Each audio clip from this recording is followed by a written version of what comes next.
మహిళా దినోత్సవం సందర్భంగా ముఖ్యంగా క్యూన్యూస్ తరపున ఇవాళ మహిళలందరికీ కూడా శుభాకాంక్షలు.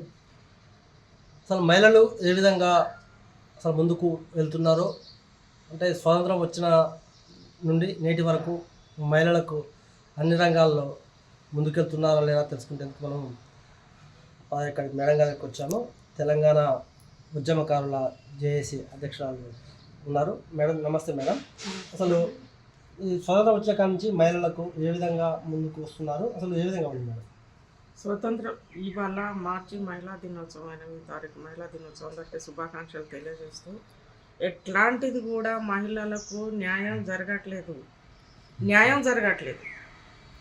కానీ పేపర్ల మీదనే ఉంటున్నది. చెప్తున్నారు, మహిళల ముందు పెడుతున్నారు. మహిళ ఒంటిట్ల నుంచి నీకు పార్లమెంటు దాకా మహిళ పాత్ర చాలా ఉన్నది. కానీ మహిళలకు జరిగే అన్యాయానికి మాత్రం వారు ఏ మాత్రం కూడా వాళ్ళకు జాగ్రత్త లేదు, వాళ్ళకు ఒక ఏమీ లేదు వాళ్ళకు. అసలు చెప్పాలంటే ఒంటిట్ల నుంచి వంట చేస్తుంది, పెడుతుంది, వచ్చిన చుట్టాలకు కోడలుగా పాత్ర వహిస్తుంది, ఒక తల్లి పాత్ర వహిస్తుంది, ఒక భార్య పాత్ర వహిస్తుంది.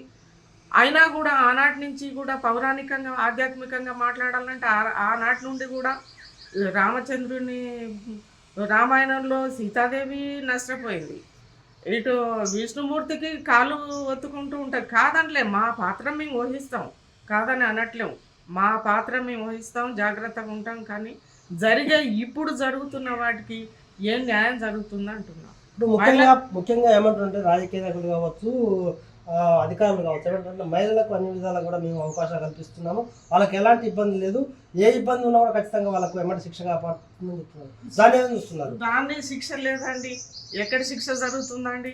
ఇప్పుడు ఉదాహరణకు బెల్లి లలిత ఉన్నది, ఏం చేసిండ్రు? ఒక ఉద్యమకారురాలు ఆమె ఒక మహిళను అన్ని 17 ముక్కలు చేస్తే ఎవరేం చేసిందండి?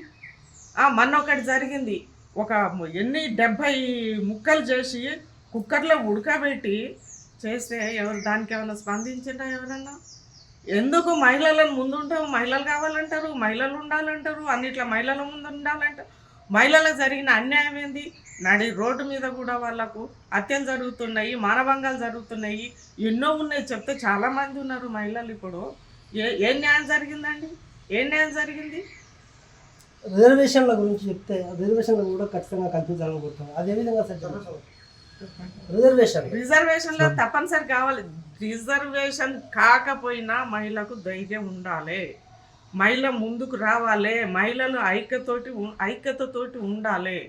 ఎవ్వరి తరం కాదు. మహిళ ఏం చేస్తుంది అంటే కడుపు చూస్తుంది, అన్నం పెడుతుంది, అవసరం అనుకుంటే త్రిశూలం తీస్తుంది.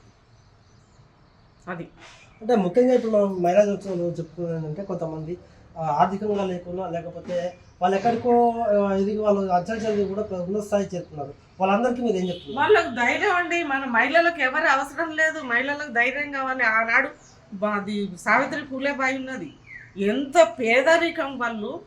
పేదరికంలో ఉండి ఆమె మొట్టమొదటి మన భారతదేశానికి మొట్టమొదటి ఉపాధ్యాయురాలు ఆమె ఏంది? మహిళలకు ముందుండాలి, మహిళలకు చదువు రావాలి, మహిళలకు కొరకు ఆమె చదువు కొరకు వాళ్ళు చదువుకోవాలి, వాళ్ళు ఎక్కువ ఇది కావాలని ఆమె చాలా ప్రయత్నించింది. అయినా కూడా ఆ మహిళను పోతుంటే పేడ నీళ్ళు కలిపి ఆమె మీద పోసింది.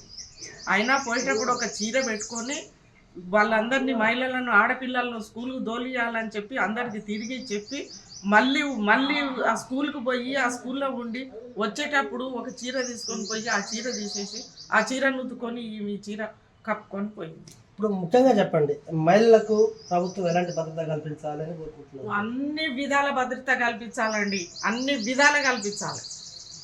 ఒక్కటి కాదు చెప్పాలంటే. చట్టాలు ఏ విధంగా చేయాలి? చట్టాలు ఎలాంటి చట్టాలు చేస్తే బాగుంటుంది అనుకుంటున్నారు మీరు?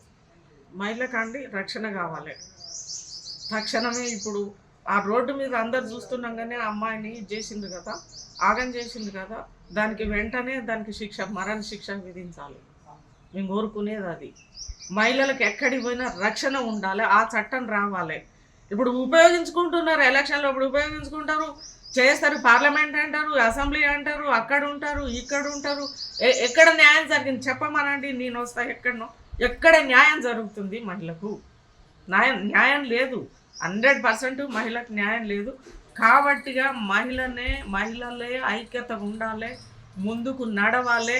మహిళ అనుకుంటే సాధించగలుగుతుంది. అది మన మనసులోనే ఉన్నది. ఎవరో చెయ్యరు.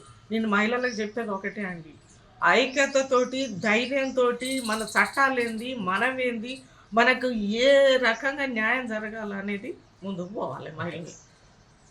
తెలంగాణ జేఏసీ ఉద్యమకారుల అధ్యక్షురాలు చెప్పేది ఏంటంటే, మహిళలకు మాత్రం ఇప్పటికీ వరకు కూడా ఎలాంటి న్యాయం జరగలేదు. ఏంటంటే చట్టాలు అనేవి కూడా వాళ్ళకు అంతంత మాత్రమే ఉన్నాయి. ఎందుకంటే పేపర్ల వరకే పరిమితమే తప్ప ఎక్కడ కూడా అవలంబిస్తలేరని చెప్పొచ్చని ఆవేదన వ్యక్తం చేస్తుంది. ఎందుకంటే అందరూ కలిసికట్టుగా ఉంటే ఏదైనా సాధ్యపడుతుంది తప్ప ఎవరు కూడా పిరికితనంతో మేము వెనకాడు వేయొద్దు.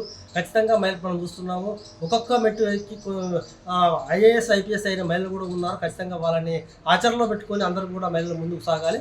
ఇప్పటికైనా ప్రభుత్వాలు, రాష్ట్ర కేంద్ర ప్రభుత్వాలు కళ్ళు తెరిచి మహిళలకు జరుగుతున్న అన్యాయాన్ని ఆసరా చేసుకొని ఖచ్చితమైన చట్టాలు చేస్తేనే మహిళలు రోడ్డు మీద తిరుగుతాం తప్ప లేకపోతే లేదు. ఎందుకంటే బెల్లిత కావచ్చు, లేకపోతే మన బీహార్లో ఇక్కడ మన ఏపీలో జరిగింది. ఎందుకంటే ఒక భార్యని చంపి 90-70 ముక్కలు రైస్ కుక్కర్లో ఇచ్చి ఉడకబెట్టి అతనికి ఇంతవరకు శిక్ష పడలేదు. ఖచ్చితంగా అలాంటి వాళ్ళకి మాత్రం శిక్షలు పడితే మాత్రం మహిళలకు న్యాయం జరిగేటట్టు అనుకుంటాం తప్ప లేకపోతే లేదు. మహిళలకు రోజులు మాత్రం అవి ఆవేదన వ్యక్తపరుస్తున్నారు.